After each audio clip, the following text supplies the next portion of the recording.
Yeah, it is another episode of the Autumn Windbags. RJ Clifford, Juan Soto. Let's have some fun today. Road game for me in Las Vegas.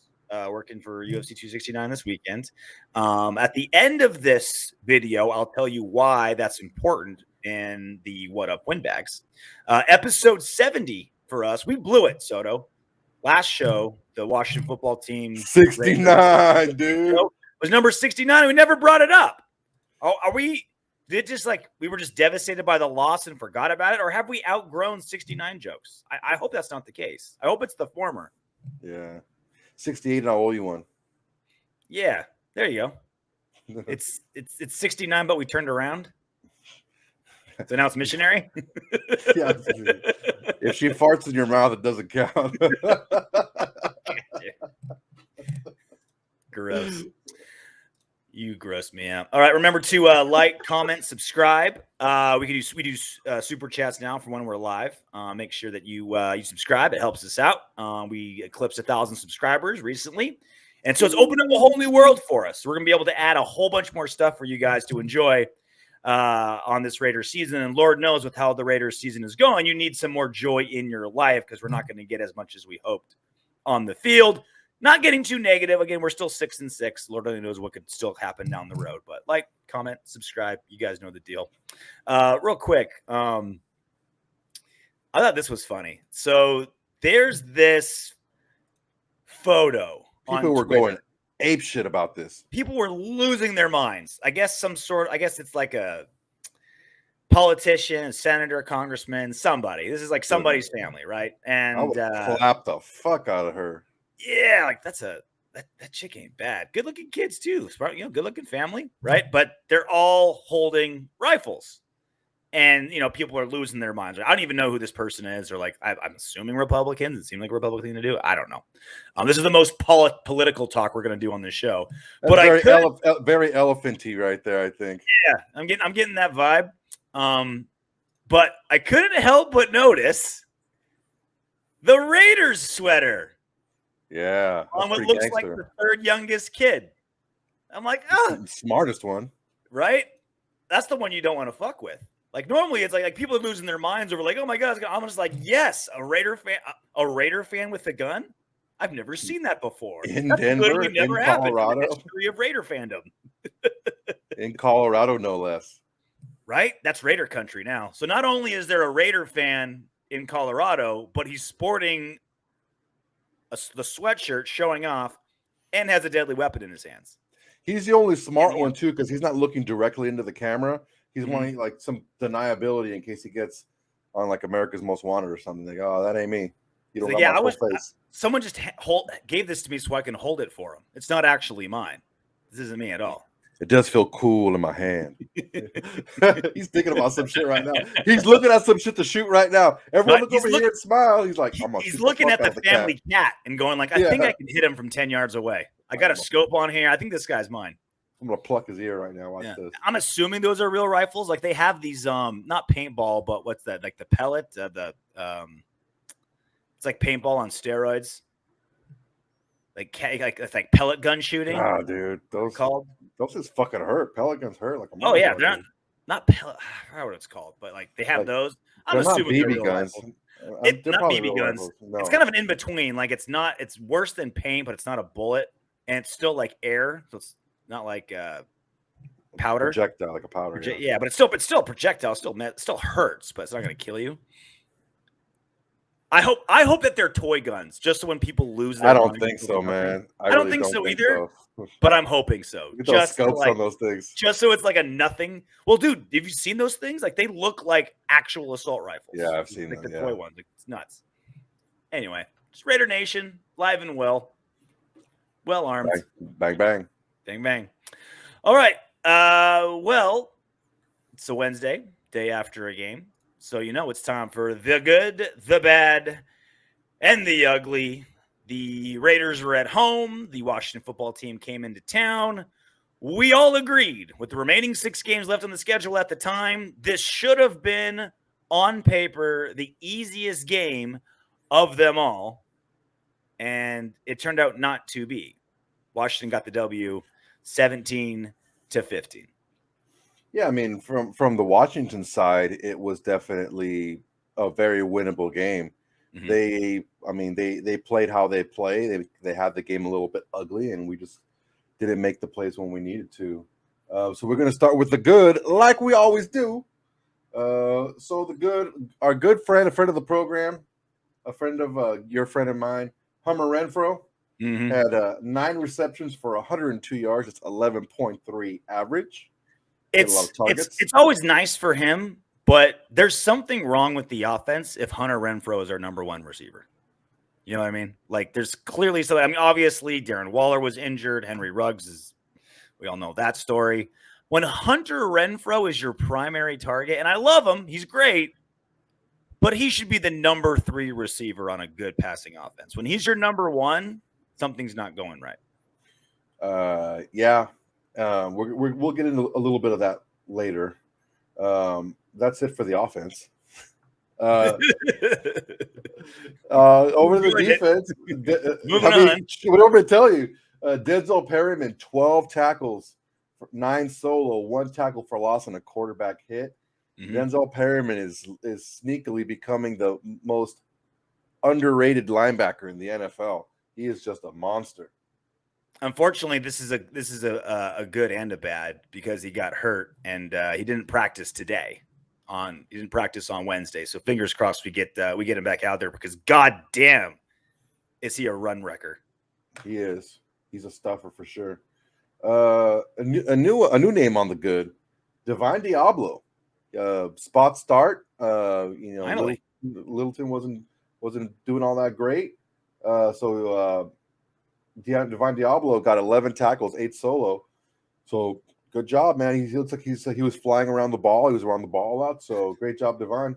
The coaching staff hadn't played him not because like he was hurt or anything. They just felt like he hadn't developed yet, right? And we had because on paper we had a pretty good linebacking core, or at least a well-paid and something pretty good. But like they're so devastated with injuries that they're like, all right, we got to get Divine Diablo in there, and he delivered, right? Like I think he was thrown in there a little ahead of schedule and over-delivered. Yeah, a lot of times, especially defensively, I think it's the coaches that overthink. Mm-hmm. It's like, look, this guy's played the game for a long time. He was good. You drafted him for a reason. Go out there and let's see if he can make some plays. He understands football. He understands what he's looking for. If he's been coached up, maybe he doesn't know all the exact calls to make on his end. But if he flies to the ball and got 11 tackles, second on the team. It's a weird thing, overthinking, because it's either like super smart people do it or super dumb people do it. Yeah, it's rough, man. Especially go ahead. It's like the Einsteins kind of get caught in their own head and they can solve cold fusion, but they can't tie their shoes. And then it's just dumb people sometimes. You know what I mean? Yeah, I mean, the thing with that's one thing you said about draft position too. It's like, okay, well, this guy's not ready because of X, Y, Z. We can't put him in there yet. But if you have a rookie first rounder, it's, well, we got to put him in there so he'll learn. Yeah. Even though he doesn't. And so it's like, I mean, what do? It's the same situation. Just you drafted a guy. You saw that this person was better than this person.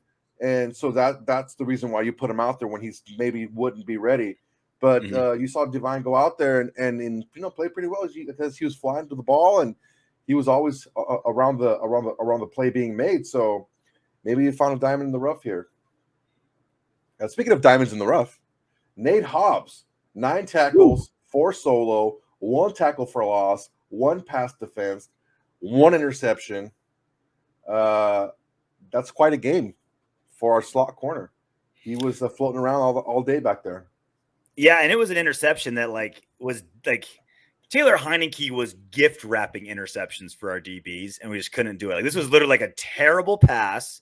It bounced off the hands of Casey Hayward and then into the hands of Nate Hobbs. So it's almost people are like, oh yeah, Casey Hayward gave him the assist. No, he dropped a fumble. He dropped an interception. It was a gift for him, and it just bounced off him and went into Nate Hobbs' arms. It's that's Like that's how bad our team is at getting interceptions. It's like it takes two guys to get one interception in our back. Yeah, and like what we talked about last week about Heineke, the defense that Bradley runs, it's going to cause him to get antsy. And he tried forcing a couple of balls, and those balls that he forced, we should have caught him. He's not as poised. He's a little bit more loose with the ball, and he wanted to make these plays. He wanted to push the ball when it wasn't there, and Hobbs made one play. So moving on to the newly very wealthy, and if anyone needs any borrow any money, talk to this guy, Daniel Carlson. He's another perfect day, 3 for 3 field goals. So great job for Daniel Carlson.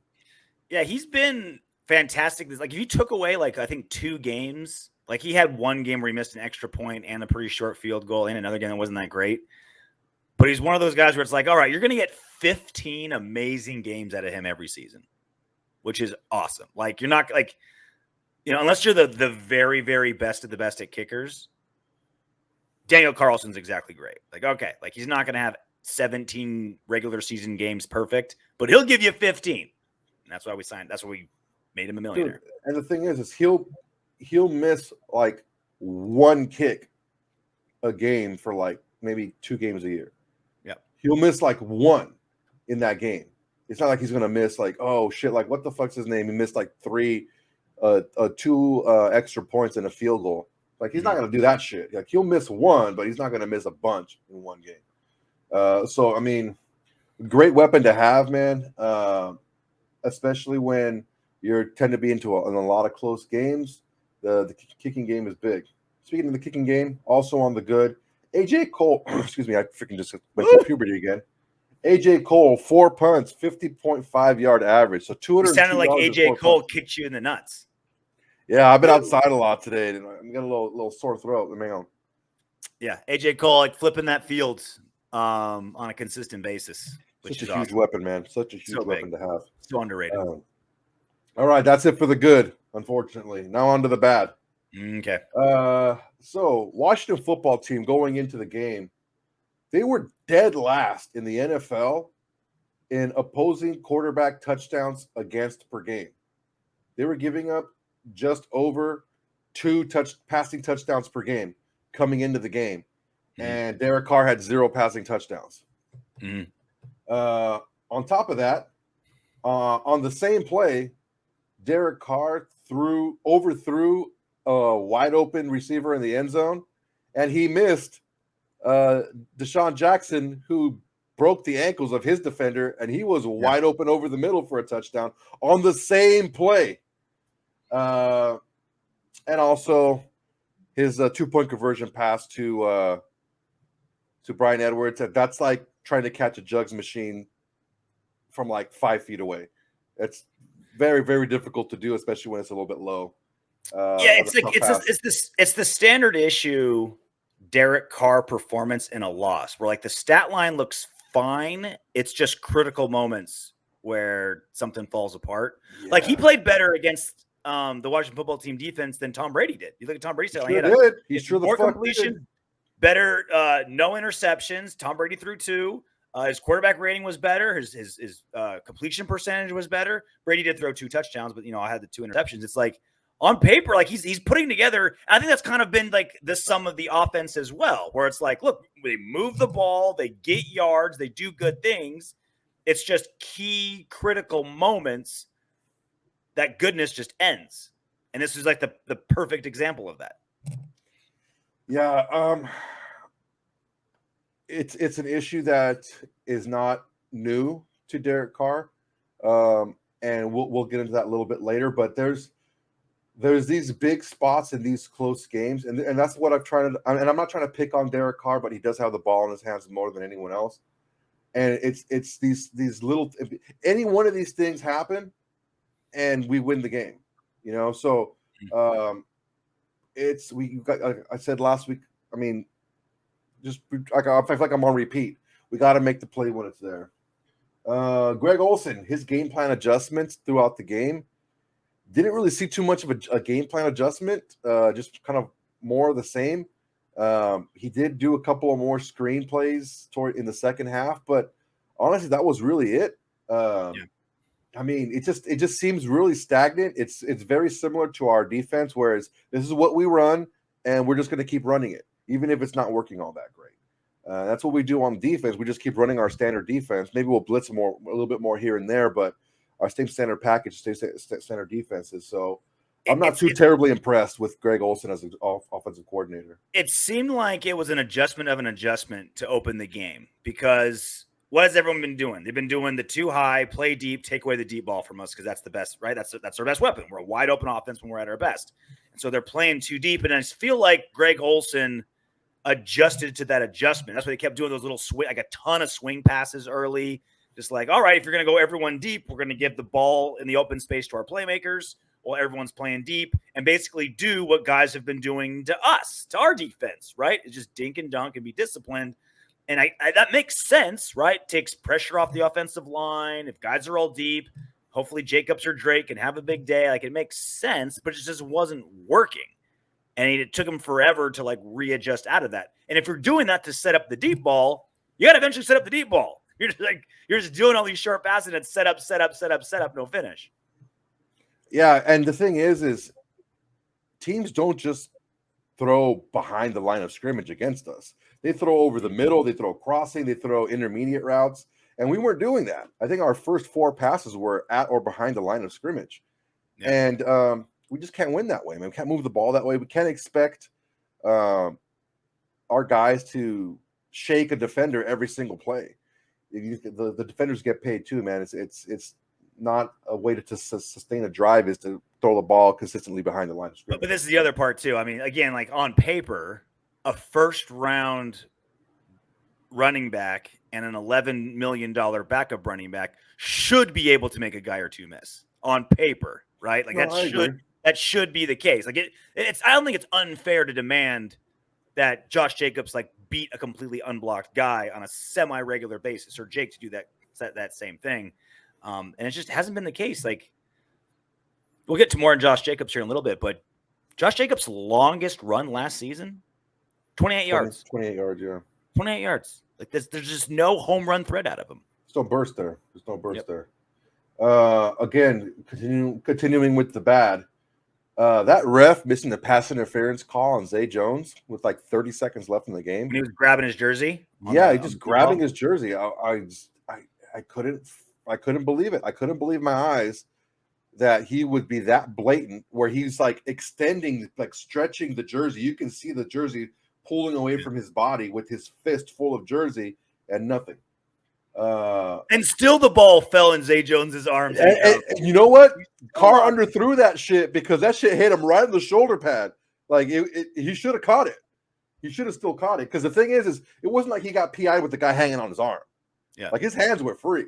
He should have caught the ball. It more screwed up his stroke and his stride. You know what I mean? Yeah. Like both his hands were completely free and the ball fell right there. It was just like, you know, that's the difference between like a Zay Jones who's there because he has to be. All of our stars are right. Like Henry Ruggs is gone, Darren Waller's out. Like he's there for that reason, not because he should be a true like, you know, deep threat number one guy. Yeah, it was pretty rough all around. Now we're gonna go to the ugly.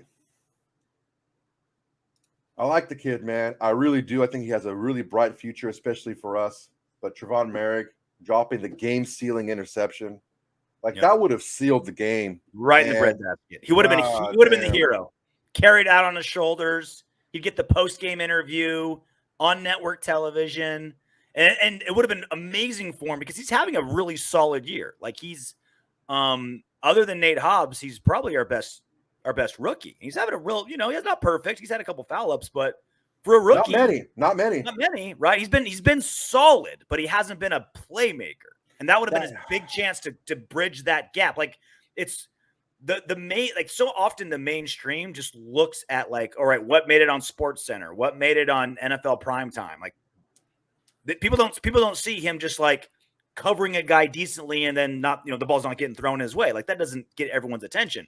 You do a game-sealing interception to get the Raiders to 7-5, and you're just like, put those arms up and they carry you off, like that would have been so bad. And I think he knew it too. He was about as pissed as anybody when he saw that ball drop to the floor right out of his bread basket. And that would have been his chance, man. Like, can't say the opportunity wasn't. Taylor Heineke was begging us to intercept the ball. And it took literally 2 of us to get 1. I mean, Washington's got a horseshoe stuck up their ass because despite their best efforts, they beat the Seahawks the game before and they beat us. They were trying to give us the game, man. And as far as Trevon Merrick feeling terrible about it, I mean, I said it over in the postgame show. He should. Yeah. It wasn't like he was diving out of bounds, dragging his toes, and he had to catch the ball going out of bounds. It fucking was thrown right at him. And he got both hands on it, and he dropped it. And we're not asking the DBs to make superhuman plays. Just make the play that's there. And he couldn't. And unfortunately, it was at the time, and what turned out to be the biggest play of the game. And he blew it, man. And unfortunately, it led to a loss. Yeah, he went from being like a solid anonymous guy. Like, he could have been like a playmaker on people's radar. Now he's just kind of a solid anonymous rookie DB. And that's only himself. Well, I mean, and what is it with shitty cities having the best luck? Like, Washington, D.C., it's full of politicians and lobbyists. I can't think of a worse place in the world. Like, what city is full of more pieces of shit than and chlamydia? That place is crawling with it. It's terrible. It's a dump. Our nation's capital is a dump, and they're the lucky ones. That's weird, not fair. Man. George Washington will be rolling over in his grave. His wooden ass teeth. Yeah, and then Trevon Merrick, like, oh, this was a second round pick, dropped out of the first. He was a steal in the second round, like this and that, and it's like the whole narrative can change in one play like that, especially when it's a big game, a big time moment, a game stealing moment. It's like, I mean, it could really change the fortunes of it. See how you look at his season, whether being okay, this guy's a solid guy, or this guy is a guy we can count on. Yeah, remember when he saved our season, right? It's like, no, yeah, he's just kind of an anonymous solid guy. Yeah. Now this is an alleged report. I don't know how true this is, but I heard it, I read it, and I had to put it on here. It's one of those things where you want it to be true. Like, you're not going to say it's true, but just for the story, you want it to be true. I mean, to quote a line, it'd be a lot cooler if it was. Nice. So the ugly is Josh Jacobs' fucking pullout game is weak. He's just weak. So allegedly, Josh Jacobs has 8 kids by 8 different women, and he has a 9th on the way. You have to try to not pull out. And that's alleged with a giant capital A. So this is from true or not. This story is from Black Sports Online. They got this whole story from just one Instagram post that was deleted, right? So this is just like, all right, I hope this is true just for the fun story of it. But this is like the worst form of journalism. And that makes us the worst form of journalists. No, because we're not saying it's true. I'm telling you up front, I don't know if it's true or not. But if it is, we're wishing it into being. Look, we're trying to manifest it with. If you want to bet Josh Jacobs, and you want to win that bet, be like, look, let's play a game of Jenga against Josh Jacobs, and know you're going to win that game because his pullout game is super soft, super weak. Well, this is the other part is like he spends so much time in, like he's so hurt all the time. You'd think he wouldn't be some just like banging machine. Like his ACL is always busted, his hips always wrong, something's wrong with his chest, his ankle, all kinds of shit. Ankles, like you think he wouldn't be like functional enough to like bang out 9 babies in this short period of time. But on the flip side, because he's never at practice and never at games because he's always hurt, he's got a lot of time on his hands. He's always piping, yeah. You know what I'm saying? So he's just throwing down because he's got the time. Potent balls, man. He's like batting 1,000.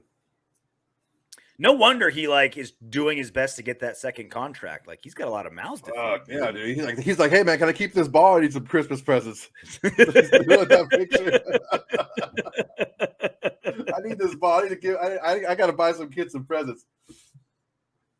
All right, that was the good, the bad, and the ugly. That's the good, the bad, and the ugly. All right. So after now that we're at like a 6-6 season, the conversation turns back to Derek Carr. as it always does, because so often so many of the fan base, you being one of the biggest culprits, Soto just has like a one trained eye. It's just like, I only see what looks bad for Derek Carr. I don't look at the good stuff.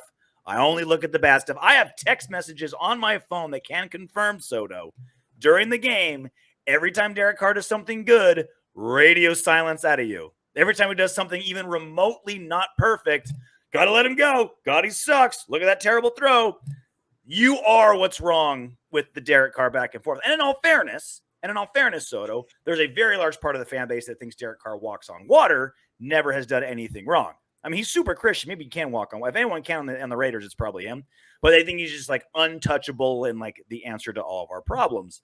And I think too often, like, it's that narrative and that binary form of thinking that's just making this conversation just like want me to like spork my eyeballs out. And yes, I said spork, using both a fork to stab and a spoon out, right? Like just looking on Twitter of like poor Marcus Williams. Like he's the one that he's like constantly trying to talk with these people and try to get them to like look at just like stats and stuff. And just like, no, F you. It's like this. It's tough, man. It's tough. And I try not to say anything about Carr if I can't back it up with some things that either I see or some stat that I find. And if I and when I do see the stats, I try to dig deeper into those stats. And one stat that I came across was something that I touched on in the offseason. I touched on when I compared Carr to Matthew Stafford, and when I compared Carr to Tom Brady.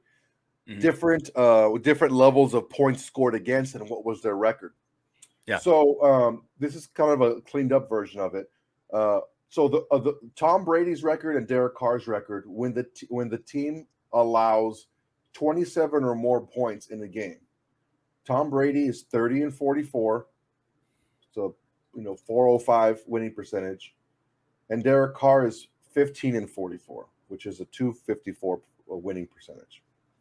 That's okay. That's to be understood. And you give up a lot of points in the game. You give up 4 touchdowns basically in the game. You're probably not going to win a lot of those games. But we always talk about, if Derek Carr had a defense, he would be a lot better. And the only time he had a defense, he won 12 games and this and that. And I took a look at this, and I think I used the NFL average, which was, I think, 23 points in those seasons. But this one actually goes 20 points. So this stat is the record when the team allows 20 points or fewer. Tom Brady's record is 166-11. That's a 938 winning percentage. Derek Carr is 22-15, a 595 winning percentage. So that got me thinking: are the things that I'm seeing are these new? Am I just going crazy? Or am I just kind of having a Groundhog Day when I see these certain things from Derek Carr? So what I wanted to do is I wanted to pull out some of unlike Josh Jacobs. Unlike Josh Jacobs. I got it right away too. So I want to take a look at some of the strengths and weaknesses that scouts saw in Derek Carr coming out of college and how they relate to his game today. So do you want to take some of the strengths and I'll take some of the weaknesses? You want to go back and forth? What do you want to do? Well, there's a lot here. I mean, this is the scouting report, right? So this was him before he was even in the NFL. Yeah, right? This is him after his senior day. And it's pretty much like the exact same thing that he is now, right?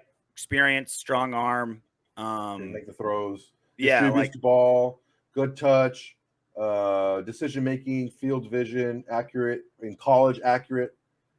Good character, has intangibles, hard worker. Okay, yeah, those all check out, right? Derek Carr to a T. Yep. Yeah. So how about some of his weaknesses? Anxiety issues. Okay. How does that relate to football? We looked at some of those. He's afraid of public speaking, so he has anxiety issues. Yeah. Well, how do anxiety issues relate to his play in the NFL?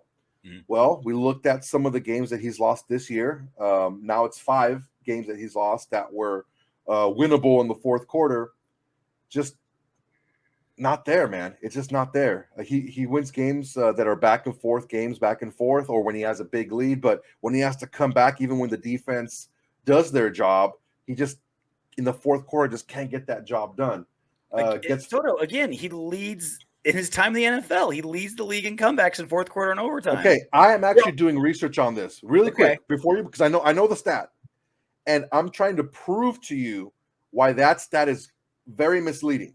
Because in the Ravens game, that was technically a comeback win, and in the Miami Dolphins game, that was technically a comeback win for him. That would be in the comeback realm. But the problem is those games were a lot different, especially late in the game, than the games that we lost. Those were back and forth games close to the end. Those weren't, okay, we're down and we have to come back. And even if the defense is stopping the team, we have to continue to score. Or I didn't score that much early in the game, and I have to actually put it together late in the game. So that's one thing that I'm noticing is when you shit on me, and Rory shit on me a little bit too. In the middle of the first quarter, I'm like, dude, I've seen this game before. Carr's going to have a shit game because he's not moving the ball at all. And I've seen that when he doesn't crack the code late in the game. If he's throwing the ball like, we saw the first against the Cowboys, I was like, oh shit, it's going to be a high scoring game today because he's actually moving the ball down the field early. When he gets confused on something, it's not like he figures it out late in the game. And this is why he gets flustered by a pass rush. Smaller hands, the fumbles, that's an issue, right? A lot of that was one person's scouting report. This is a different scouting report. A lot of the positives are the same. Let's take a look at some of the negatives. Poor decision making under duress.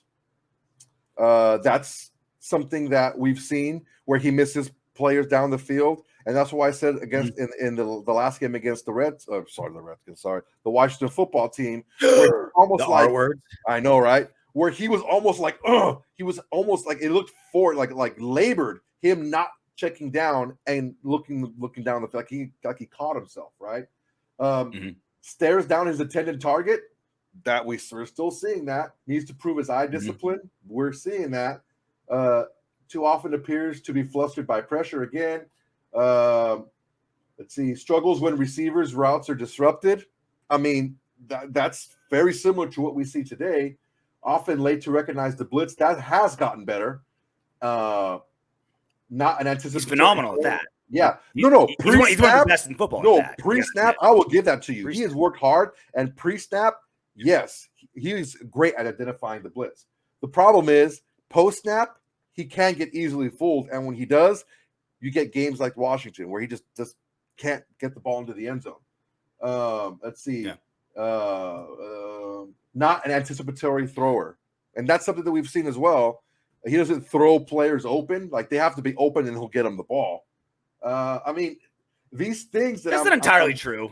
He's thrown some guys open. Of course he's thrown guys open, but the thing is he like at that echelons where he can take a team and he can win these games on his back, or he can make these players who don't get wide open. I mean, look, God bless Nelson Aguilar, but honestly, he owes a lot of what happened to having Darren Waller and Henry Ruggs on the opposite side.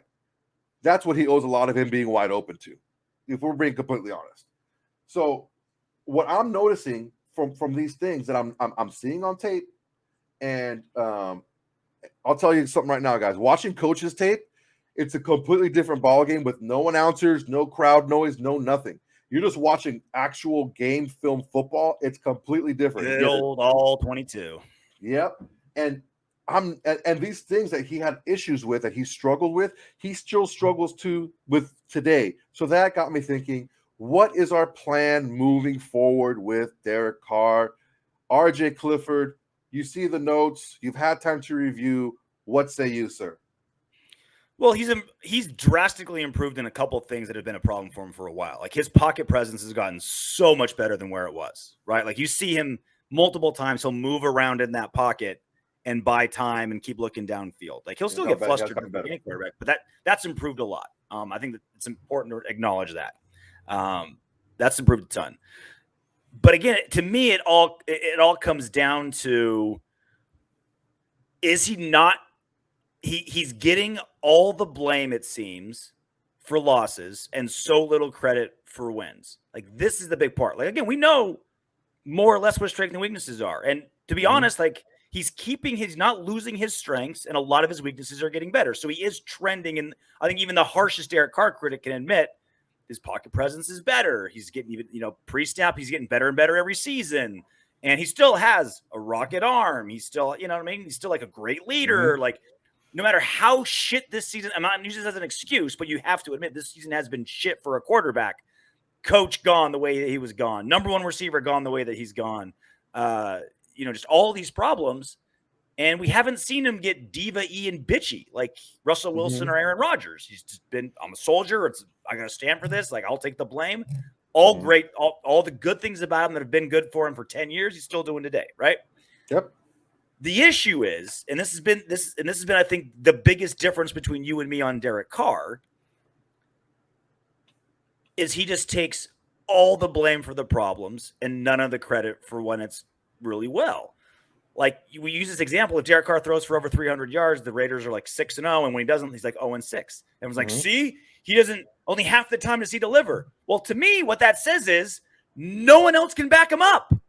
If he doesn't have an all-star great game, the run game sure as hell isn't going to save us. The defense sure as hell isn't going to save us. The line sure as hell isn't going to save us. Special teams, like returning, isn't going to save us. Like, we have great kickers and punters, but we have, like, our punt and kick return is the most boring special teams in football. Like, we never get anything out of it, right? Yeah, they've been bad for years. Derek Carr, it's terrible. So it's like, that's been my biggest point is, like, he's cost us some games. But that Washington football team, like, I can talk. There's 20 different plays by 15 different players that cost us that game. And yes, quarterback should be held most responsible, right?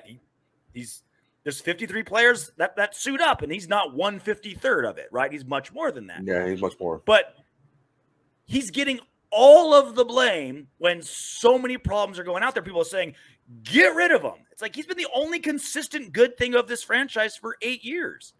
And yeah, like, there was some smug asshole on Twitter was saying something like, yeah, all Derek Carr needs to succeed is Randy Moss in his prime, a top 5 defense, top 2 offensive line, blah, blah. It's like, he's never had any one of those things, let alone your snarky comment where, like, he needs all these things to succeed. Like, he's never had any of those things to succeed.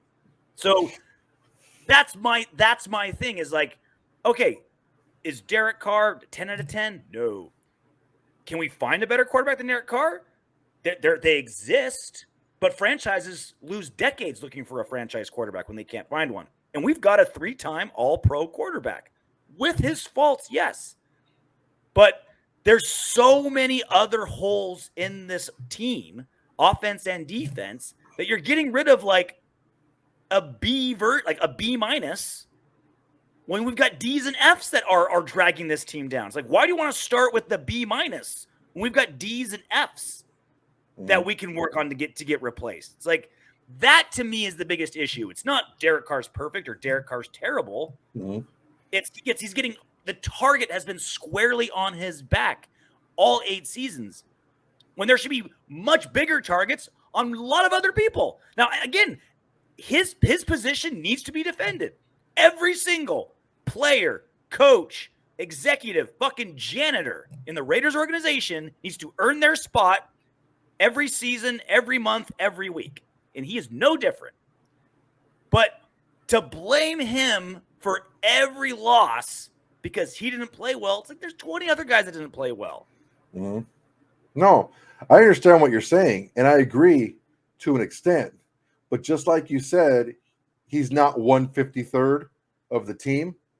Him being a B plus and other guys being Fs, it's not an equal weight. It's not an equal bearing on the team. Being able to find someone who, look, if you're a pocket passer, which what Derek Carr is, he's a pocket passer, and you have issues post snap recognizing defenses, that's a huge problem because you're in your 8th year, guy. You're in your 8th year now, and if that's still happening, because here's what we're seeing: Derek Carr balling out, or we're seeing Derek Carr struggling to score. There's really no in between here. you know, But and you're right. Like, and he'll have, and it is feeling like there's certain, again, he's improving a lot of his weaknesses. But there are some things that feel like again, like bro, the improving. biggest He's thing in you haven't year brought up. 8 now. He's still doing it. Okay, Russell Wilson, how long has he been in the league? And he's still one of the most sacked quarterbacks in football. Like that is a almost, unless you're Tom Brady or Aaron Rodgers, every quarterback in the NFL has critical errors in their game. I Even all understand pro what you're Super Bowl saying. champions, right? I understand what you're saying, but he's a lot more dynamic player. Plays with his legs, and that can affect an entire offense. It's a difference here, and this is what I mean. What I mean by a dynamic player is, Jesus, what are you doing over there? I'm getting all feisty. Heavy. I have a makeshift mic stand in this hotel. I'm literally using a tissue box to hold my mic up closer to my face. Is that your freaking gookie box? Look, yeah. When you have issues, yeah, big time. When you have issues recognizing defenses post snap, pre snap, I will give you, he is fucking top of the food chain. Joe Rogan, top of the food chain. Pre snap, post snap, he gets fooled, and just like in college, he gets fooled, and he doesn't perform well when the routes are disrupted. When he doesn't, when everything's not where he wants it to be, he doesn't really improvise very well. That's not a part of his game. And when you're a pocket passer, you have to be able to do that from the pocket. You can't roll out and run like, let's say you said Russell Wilson, to buy more time. And here's what I think, and we've talked about this before. I am a firm believer that you can win with Derek Carr. The issue that I have is Derek Carr needs a lot of things to fall into place for him to be more consistent, not to play better overall, but just to be more consistent. And I think that if we do re-sign him, it should be for a short term, right? And it should be for about what he's making now. Not too much more. I wouldn't pay him anything more than he's making now. The good news on that end is, like, the last time he got a contract extension, it was after his like MVP almost year, right? Where he got like third in MVP voting. It's like, okay, it's like they paid him, right? And even then it turned out at this point he's a steal, right? Now he is, for sure. Over time, right? Like, he was the highest paid quarterback in football for like 45 minutes. And then it's like everyone came after that, right? And so, unless his last 5 games is just like something, insane happens. Unless his last 5 were like his first 5. Unless it goes like fucking nuts and the whole, like, the defense improves and, like, Henry Ruggs was found that he was framed and he's back on the team, or like whatever, right? Like, unless something like that happens, he's going to go into negotiations off of a season where he threw a shit ton of yards, but the team, I think, underperformed based on what we thought they could do about a third of the way through the season. So yeah, well, the thing is too is those yards aren't really like resulting in more wins. Like, he's throwing the ball more because we're running the ball a lot less. And I don't know, man. He still has one of the highest per pass averages. Like, I know, it's gotten a lot higher. He's in the 8s now, I think, yards per attempt. So he's pushing the ball more. The issue is with the anxiety thing, right? It's like in the big moments in the red zone, we're not great. We're not even good. We're actually pretty bad in the red zone. Well, this is like, I forgot if it was a quarterback or a coach or an analyst. Maybe you can remember, Soto, but there was someone was giving, maybe I think you probably brought it up on one of the shows too, where like the recipe for success in the modern NFL is to find a quarterback and build the team around his strengths and weaknesses, right? Like, that's like Lamar Jackson, right? Like, they built an offense that doesn't exist anywhere else in the NFL except in Baltimore to play around Lamar Jackson's strengths and to hide his weaknesses, right? Which is what financially you have to do that, because the quarterback takes up so much salary cap. Just because there's 32 football teams in football, but there's not 20 franchise quarterbacks in football, probably not even 15, like 15 to 20 franchise quarterbacks in the whole thing. So it's like they're taking so much money. They're so short on supply. If you've got them, you have to build around that asset. Derek Carr's never had that. He's had crappy offensive coordinators, or a John Gruden the last 3 seasons who's like, I do this and you change to me, right? Like, he's never had that. And so that's how you maximize a quarterback, is you scheme around their strengths and weaknesses. Derek Carr's never had that. His weaknesses have been right out there for everybody to see, right? Yeah. If you can fool him pre-snap with the blitz, he's fucked. If you get him running and you tackle him, he's gonna fumble, right? And that's why I've been preaching like more play action, protect Derek Carr, more screens and draws, protect Derek Carr, especially with our O-line that's so young and super inconsistent, right? Mm-hmm. And then obviously, like, we want a better defense. So like Derek Carr doesn't have to play hero ball every time. So it's like he hasn't had that the way Aaron Rodgers, Russell Wilson, Matthew Stafford now in LA, Tom Brady wherever he goes. Like, these guys have had coaches and franchise that understood, let's build the team around this quarterback. Derek Carr's never had that. And you wouldn't know that because he never complains about it. My offensive coordinator is the best guy there is. My head coach, that's a bit of a problem. That's a bit of a problem. I know that you like the good soldier. The problem is who knows more of what he needs to be successful than the player himself. And there needs to be more. And I bet you those are private conversations. I bet you he does that. I bet you, like, him and John Gruden had like private conversations about it. And, I bet you that happens there. But I think also, like, so underrated and so hard to quantify is a locker room and just making sure that, like, we're all on the same page. We all got each other's back. We're going to get to Josh Jacobs' comments here in just a few minutes, and let's open up that conversation more. But yeah,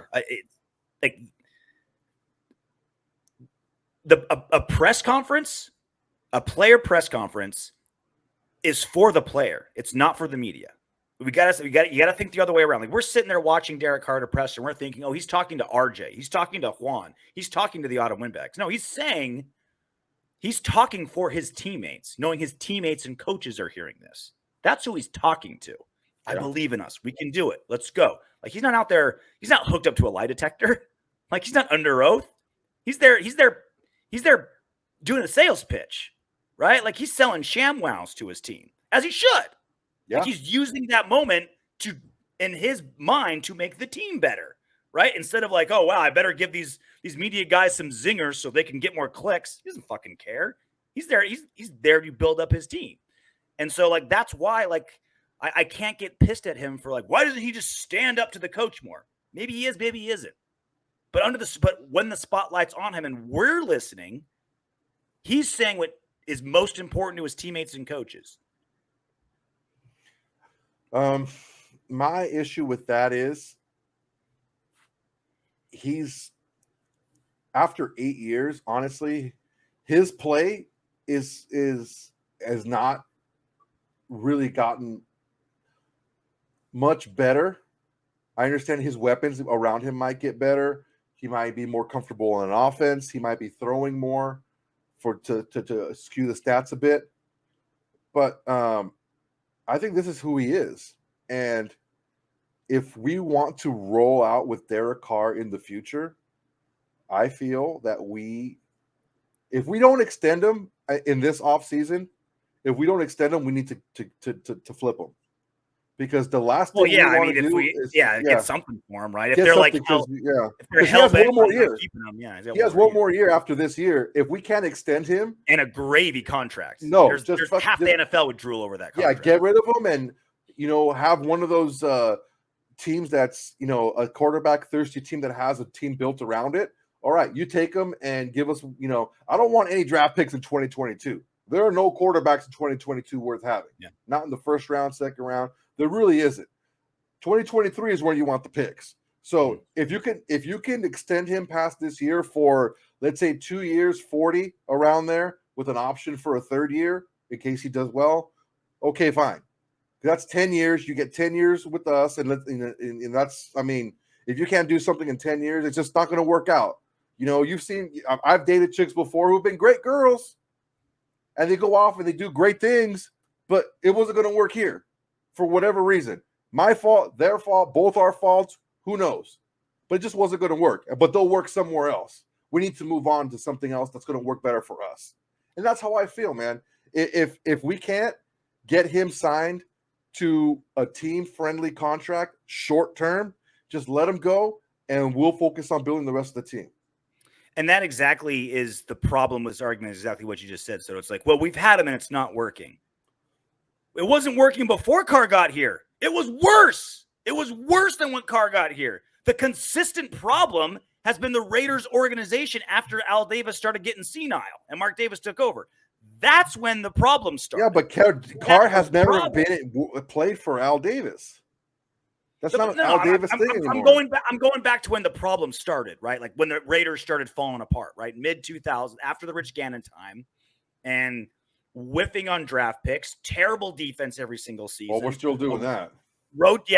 Still exactly my point. That has been the problem with the Raiders for the last 20 years. Bad defenses, bad draft picks, bad free agent signings, a turnstile of quarterbacks. That has been the consistent long-term problem for the Raiders. And I get what you're saying. Looks like it's a Derek Carr problem because those problems still exist, but now there's a franchise quarterback for people to put the blame on when the problem has always been there before Carr and it's always been going on behind Carr. You know what else still exists? The issues that Derek Carr had coming out of college. The issues that we can see that are costing games right now. I understand what you're saying, but you're not acknowledging the other stuff. I've done nothing but acknowledge it. I've talking about his problems. He fumbles a lot. That's all you've really said.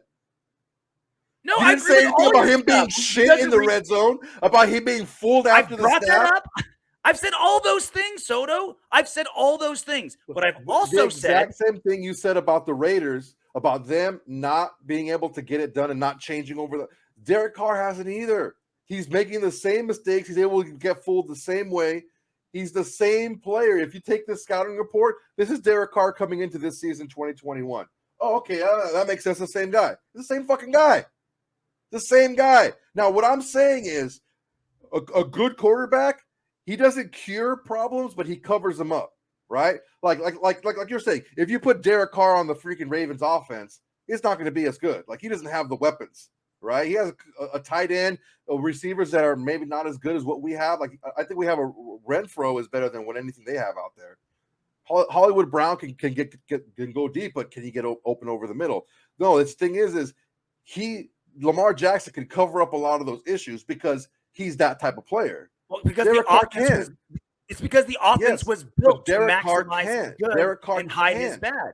Derek Carr isn't in an offense to maximize his good and hide its bad. He's in John Gruden's offense, and he has to adjust to Gruden. That's exactly my point. Lamar Jackson's on a franchise that built everything around maximizing his strengths and hiding his weaknesses. Derek Carr is not in that. And again, and he doesn't complain about it, and there's other quarterbacks in that situation. But again, Derek Carr's a B minus, and we have F's and D's to worry about. You're saying get rid of the B minus and roll the dice. Huge roll of the dice that we can get someone better than Derek Carr in the near future. So our goal is to get an A on the test, right? That's our goal. The problem is what you're saying with those grades is Derek Carr is 50% of your grade being in a final, and those F's and D's, those are like pop quizzes. Those guys aren't as important to the bottom line of your game as your starting quarterback. And when your starting quarterback is a B minus, you're going to be where we are now. We're going to be a 500-ish team, like I said a couple weeks ago. 8, 9. Who are you going to replace Derek Carr with? Who do you replace him with? That's going to have to be a plan moving forward. And the thing is exactly, and that's my point. Is you look at the that's 6 what I'm rookie saying. quarterbacks. If we can sign him.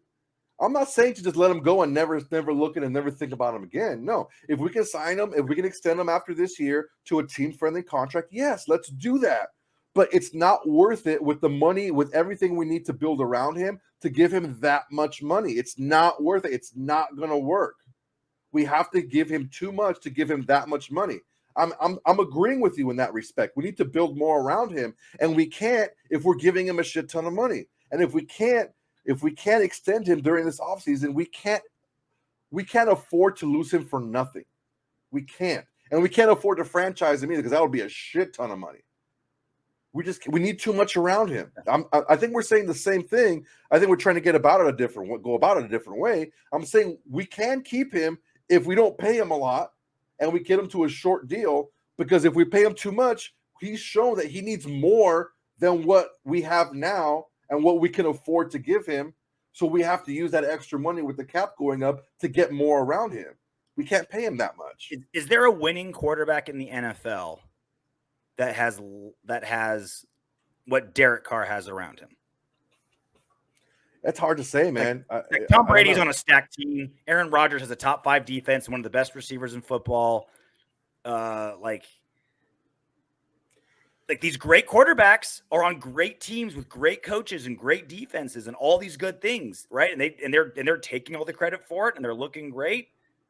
I'm agreeing with you. That's what I'm saying. I agree with you, JR. That's what I'm telling you. We need more on this team around him for him to win. And we can't do that if we're giving him 40 million, 35 million, even 30 million, even 25.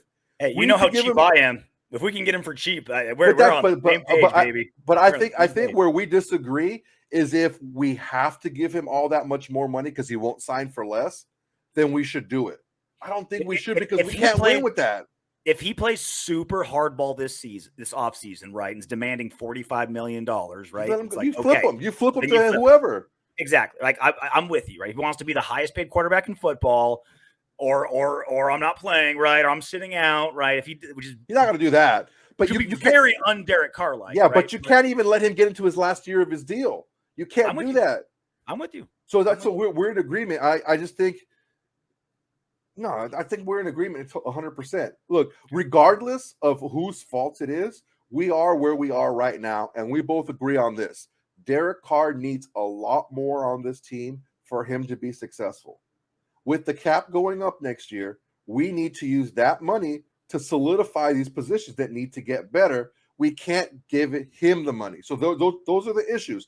Issue number one, we have to extend him in this offseason. We can't go into the final year of his deal and not get anything for him if he walks away. Or even worse than that, if he stays, franchise tag, because that's going to be like almost $50 million. Yeah. And we cannot win giving him $50 million. Okay. Yeah. That's that we agree on that. So moving forward, we just have to figure out how to either build around him. And if we can't, who do we replace him with? We're in the same position that we were if we just traded him last year. We have to find the right guy and keep building a team around him until we find that young guy. That's just the way it's going to have to be, unfortunately. So with the Raiders dropping to 6-6, the frustration is starting to mount with some players. So Josh Jacobs did his media day this week. I think it was yesterday. Yeah, I think it was yesterday. I think it was yesterday, right? They did their just press conference every single day, and this was Josh Jacobs yesterday. Take a listen. It's definitely very frustrating, really annoying, really just starting slow every week. I feel like and taking too long to be who we are. It's definitely frustrating, and I kind of voiced that a little bit today. How did you voice that? I just come to the offensive line and to the receivers and tell them we gotta be who we are or who we think we are, and we gotta have some juice and some energy and some type of swag to us. I feel like we come in just stiff and dull in games sometimes, and I don't feel like it should take somebody having a big play for everybody to take to that mindset of wanting to be on that. So that's kind of just where I was at with it. Kirby used to tell me all the time, inspire the guys with how you play and the effort that you put on the field. And that's what I try to do. But some games it just be like, I don't know. Yeah. Frustrated. You can't fault him for what he said. I don't blame him from what he said. So a couple things. What do you think his teammates think about what he said? Okay, so from what I know about playing the game myself, and also talking to guys who played the game about players, they respect people who ball out, but also respect people who play hard.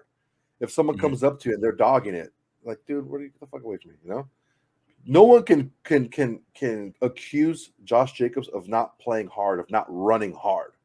Mm-hmm. And if he comes up to you, as a player, if I was a player on that team, I wouldn't have a problem with what he's saying, because honestly, I can see what he's saying and I understand where he's coming from, because he's not saying we suck. We're not saying we're not any good or you guys aren't any good. It's like, you know what? We have to believe that we are who we think we are and go out there and play like it.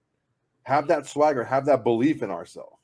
He sounds like a guy that's emotional and frustrated because he doesn't have the answer, right? It's just like I'm just like it shouldn't take this for us to succeed. Like it's like he just doesn't have an answer, right?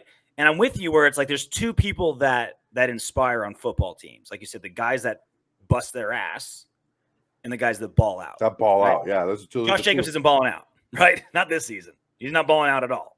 He's hurt half the games, and when he's in there, shown that he can, but he still plays hard. He shows flashes, right? Yeah. But like you talk about like Derek Carr being inconsistent, like Josh Jacobs is just like not. Well, that. look at it this way. Look at it this way. You come from the fight game. You have a super talented fighter, John Jones, that can't get out of his own way. Yeah. It's like, how frustrating is that for his coaches? How frustrating is that for his management team? It's like, dude, what are you doing? Like, get your shit together. And that's the hard part, I think, for Josh Jacobs. He's learning something that I learned being in leadership roles in like corporate companies and stuff like that, is you can lead them, you can show the way, but it's still that person's decision whether they want to buy in or not. You can make a compelling argument. You can have a good culture around you. You can have this and that, but it's still up to the individual person to get it done. And I think he's seeing that some of these guys on the team just don't have it. They don't have the juice. I also wonder if he has the ear of the team too, because he didn't say anything too crazy, right? He's just like, "Hey guys," I think it was spot on. What do you think about it? I think it was spot on. I mean, it's spot on because it's like just rhetorical frustration. Like he's just mimicking how we feel. Like he's saying what our feelings are. Like we're frustrated. We shouldn't have to have a big play to start fast. Like we should be doing this. It's like there's not an answer there. And I don't think this is the first time I've heard from any player, coach, that the Raiders are like playing uninspired and flat. Like to me, it's always been like execution's been off, play calling's been off, missed the tackle, missed the throw. I don't know, man. My Washington game was pretty going in there half-assing it. Look, man, flat or not executing. They're two different things. Both. Look, I put out a video about my feelings about all the off the field stuff. I really do feel that we're talking way too much, or the team is talking or talked too much about it. Mm-hmm. Belichick would have addressed it right away, and everything else is moving on to the Chiefs. Yeah. You know, he's done it before where he's had shit happen off the field. It's like, yep, we've addressed it, and now we're moving on to the Chiefs. Someone asked another question about it. We're moving on to the Chiefs. That's it. I am afraid, mm-hmm. and I don't know how far off base I am. I don't know how you feel about this either. I feel like the team may be treating football as a distraction from real life, as opposed to their main purpose and their main focus in life. That's their career. That should be their main focus right now, is football, not use it as a distraction to get away from other things. I mean, I haven't seen any evidence that it's one way or the other, really, right? Like, I don't feel like, it's not like, Darren Waller's coming out with a rap album and that's like his problem. Or like, we're seeing these guys like getting videotaped at Dre's at 4 a.m. on the strip every weekend, right? Like, I'm not seeing that. Obviously the play isn't insinuating that their heads are exactly. It's extremely inconsistent, man. That's rough. Right? That's the rough part for me. Yeah.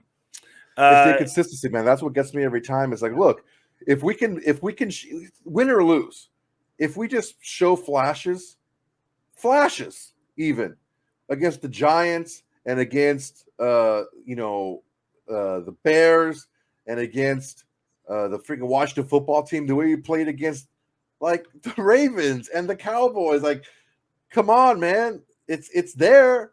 It's there. You gotta reach down and grab it. No one's gonna give it to you. You gotta reach out and take it. Yeah. It's like, what is it? Is it because Waller's hurt and Ruggs is gone, or is it these intangibles, or a combination? It's probably a mixture of the two, right? It's a big mixture. I think it's a big mixture of it. The problem is if I'm like Josh Jacobs and it's like, okay, it's so many different things.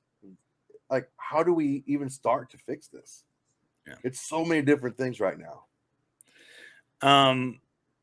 Well, the next thing, couple just kind of like housekeeping news. According to Tom Bellicero, our kicker Daniel Carlson, rich fucking dude, 4-year, $18.4 million extension, $4 million signing bonus, $10 million guaranteed for a kicker. Good Lord, that's a lot of money. Kicker is getting $10.2 million. The NFL's third highest paid kicker. I mean, he was the leading scorer last year, and he's up there this year. Yep. I mean, he's definitely earning the money. I mean, there's two positions that the Raiders love throwing money at: backup running backs and kickers. We love throwing money at those guys. But at least we can say, at least we're not throwing at a schlub, right? Like he's awesome. He's one of the best in the league. We might be overpaying him, but I'm glad we're keeping him.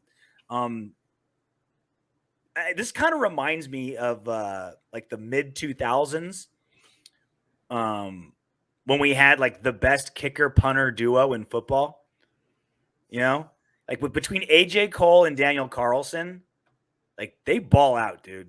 Like Cole is averaging 51.1 yards per punt this season, which is not only the most in the NFL, that will be the most in NFL history. It's an NFL record right now. That would be an NFL record if it stands through the next, 5 games. The crazy thing too is we got our kickers figured out. Yeah, right. Like Basach is doing the job there. Yeah. But when we let Leckler go to the Texans, we got Marquette King, and he balled out. Mm-hmm. Marquette King was awesome. Yeah, he was good. There was a time when we could boast that our head coach, kicker, and punter could beat up every other head coach, kicker, and punter in the like Marquette King, wreck any punter. Sebastian Janikowski, a kicker benching 350, weighing like 280, mess dudes up. Jack Del Rio, 280, bro. Come on, man. I think 280. I think 280. I don't know, bro. He had a mid career. His last couple seasons, he got pretty. He was good. Over 3 bills. He was as big as a fucking lineman, bro. The last couple seasons, he got rotund, like thick with like 4 C's for sure. Yeah, and then Jack Del Rio would have fucked up any head coach at the time. Dude, Jack Del Rio, when he was wearing that leather jacket, looked like he had a freaking tire iron in his sleeve. He's like, I'll just let that drop and beat the shit out of you. Your windshield is going to be eviscerated if he beats you in the parking lot. Oh, you got a problem here. What's wrong with my headlight? Boom, it's broken. Drive safe, fucker. All right, so let's do the Chiefs are we're going to the Chiefs, going to Kansas City. We beat them last year in Kansas City. I mean, this would be monumental for the team to go to like maybe turn this season around, maybe salvage something. Here's the go thing, into guys. Kansas City and win. It'd be massive. We said 4-2, right? And we counted Washington as a win. We counted Kansas City as a loss. If we flip them, we're still in good shape. We still thought we would be 1-1 these next 2 games, realistically. If we can flip that and we can win this game, we're still on pace and we still have a chance. So let's do that breakdown of that game. Let's do a live YouTube Saturday morning. You free Saturday morning? Yeah, I think so. Because we've done over an hour already. Let's do that. Let's do a YouTube only breakdown for Raiders Kansas City. Let's do that on Saturday. So oops, not that one. Let's do What Up Windbags, and we'll get out of here. Ooh, I'm ready. Matthew, serious question, as opposed to a hilarious question. Is it common for really good quarterbacks to miss or not see open receivers downfield over and over every week? Maybe you need to watch other games more often. I don't know. So, short answer, no. No. But I think you'd be surprised if you watched other quarterbacks as much as you watch, Derek Carr, how much Super Bowl, Hall of Fame, All-Star quarterbacks consistently miss wide open receivers too. It happens all the time, right? Wide open dudes miss. Yeah. Now it's just a matter of how big is that number, right? Is it twice a game or 7 times a game? That's a giant gap. Also, what do you do instead? Do you let's say gain 7 yards on the pass instead of gaining 30? Do you still make a positive out of it, or is it just like the whole thing just falls apart? Yeah. And there's 2 things that we saw in the scouting report that leads to players missing players downfield. One is not being able to recognize a defense post snap, number 1, and also not being the best under pressure. Those are two things that can cause you to, check the ball down or look for an outlet a little bit too quick and not let a play develop a little bit and find the players down the field. Because we've seen when Carr can do that, when he can kind of like scramble a little bit and keep his eyes vertical, he can make the play. It's there. He just needs to do a little bit more often. I would like to see him run a lot more, honestly. Yeah. Well, look, keep the ball tucked in. The Raiders are the afternoon game this Sunday. There's only three, I think. There's only 3 afternoon games, right? Yeah. So I would say this. Other than like Aaron Rodgers and Tom Brady, right? Let's just say like the two, like those two are just like head and shoulders with everybody else right now, right? Even better than like Patrick Mahomes and Mahomes is not that great right now. I would say watch a morning game with a good quarterback. Watch that game and say, okay, let me watch that game like I'm watching Derek Carr. And let's say you're the biggest Derek Carr stan in the world or the biggest Derek Carr hater in the world. Watch a good quarterback. Don't pick a shitty quarterback. Watch a good quarterback. But focus on the quarterback during the game. Like, don't just watch the game. Like, watch the quarterback. Other than Aaron Rodgers or Tom Brady, because they're otherworldly. And ask yourself, is Derek Carr drastically worse than this guy? Is Derek Carr missing more wide open receivers than this guy? Is he facing more pressure? Like, ask yourself that. Give yourself some context. Because I get stuck in the Raiders bubble too, and I'll stop paying attention to other teams, and I'll just be so focused on the Raiders' faults that I think they're just like these massive issues. And then I realize every team has issues. Like every team is struggling with issues. Maybe the Raiders, clearly they got plenty to work on, but they're not that unusual compared to other NFL teams. Agreed. Bikinis forever. That is both a name and a statement I can get behind. Once Gruden stepped down, that was it. I think it will be proven in time that the NFL and media singled him out. Essentially, the NFL screwed the Raiders over, not like this is something new. What do you think the Raiders' record would be right now if the whole John Gruden email thing didn't happen? I'm not convinced it would be drastically different. Maybe one game, 7-5-ish around there. I don't think it would be maybe the other way too. It would be maybe a game difference, honestly, because after he left, after that Bears game, they fucking balled out the next 2 games. I don't know, man. It's tough. It's tough to say because you don't really know for sure. But honestly, I haven't seen too much of a difference in the offense after he left. It's pretty much the same shit. I would say like the one thing, like Gruden brought a lot of errors, like overpaying for random free agents, terrible draft picks, things like that. But he did add stability to one of the most unstable franchises in football. Like he was like, okay, we know who's in charge. There's a guy in charge of just about everything on the field and most of the stuff off the field. Yeah, he did bring that, and he did bring direction. Maybe not the right direction, but even if the direction's 17 degrees in the wrong way, that's better than having no direction at all.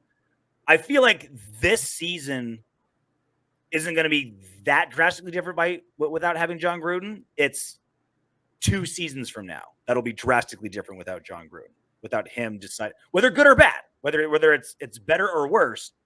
It will be decidedly different because John Gruden had a 10-year plan. Now we don't even have like a week-to-week plan. Well, yeah, and you know how I felt about his 10-year plan is he maybe didn't light the fire a little quicker under his ass because he knew he had 10 years. Carlos and Fuego. RJ, get a new hat. Barely can see that bullshit. So I gave you that hat. You gave me I actually have 2 of the exact same hats. Well, one, you gave me the clip, and this is the fitted, right? Okay. So I have a work hat that this is, and I have a game day hat that you gave me, right? So I'm glad I picked this question for a reason. So this is a Raider hat, right? But it's black on black, right? I like it. I think it's dope. It's sharp as hell. So this is the trick. This is my sneaky way of getting the Raiders love and me kind of being like an incognito Raiders ambassador. So I work in television production, and a lot of times I'm on camera. And when you work as like a stage manager, mix zone producer behind the camera, you're supposed to wear all black, right? I have a black shirt, black pants, black jacket if it's cold, black thermal underneath. Like you wear it's called show blacks, and that's you see that in every sport, in like basketball or like if you've watched the UFC this weekend, right? All the cameramen wearing black, all the audio guys wearing black because you want to kind of be hidden. You want to be behind the scenes and not, if you're wearing bright pink, you're going to draw eyes. You don't want that. You're supposed to be hidden. You're not supposed to wear any clothing with any logos. So if I wore, like, I wouldn't be able to wear like your hat, Soto, with the giant white Raiders. They'd say, cover that up with black tape. But if I go black on black on black with the Raiders logo, they don't say anything.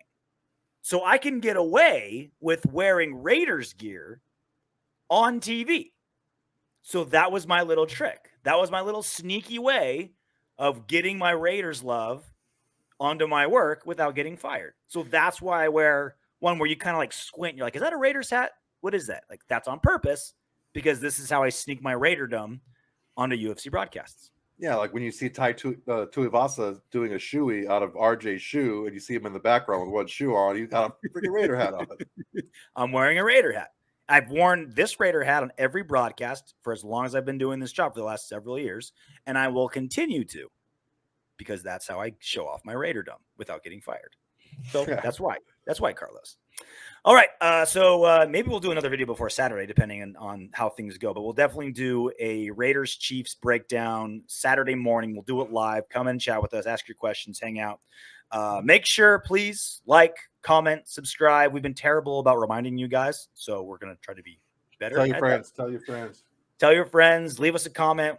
We do What Up Windbags just so we can communicate with you guys back and forth. Soto's in that comment section all day long because he stays awake at night when you guys shit talk to him. So make sure you're really, really nice to Soto. Be really nice. Really hurt. Promise not to say anything mean to Soto in the comments section because then I have to deal with it. All right. Until then, knock on wood if you're with me.